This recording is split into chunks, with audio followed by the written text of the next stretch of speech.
Simula ko yun, may kanyang-kanya na tayo ng buhay.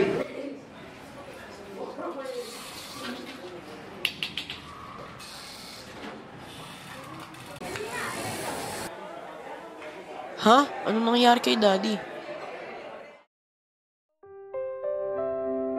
Ops, pagdasal ka muna bago kumain.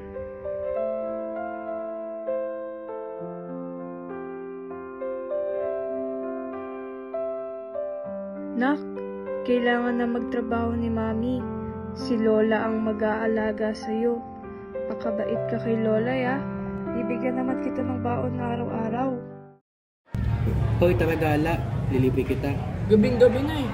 Tara na. Saglit lang naman. Umuwi ka ng maaga, ya. Mag-aalala kami ni Lola. Baka kung ano mangyari sa'yo. Bawal talaga eh. Ayoko kasi mag-alala si Mami at Lola.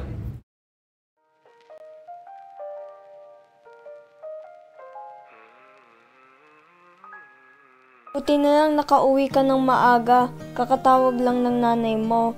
Magtatagal daw siya sa trabaho. Halika na, kumain na tayo.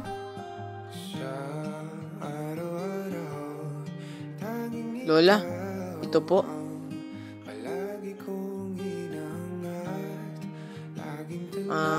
Magdasal po muna tayo.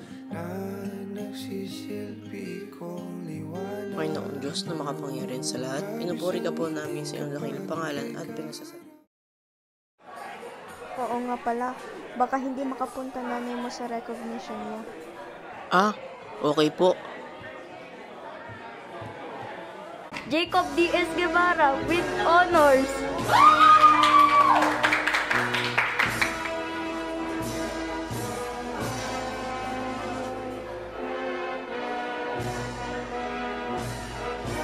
Anak, asan yung magulang mo?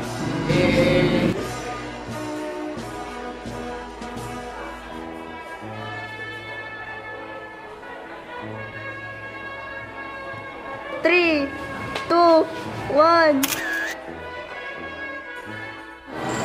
Kala ko ma, hindi ka makakapunta. Anak, ginawan ko ng paraan.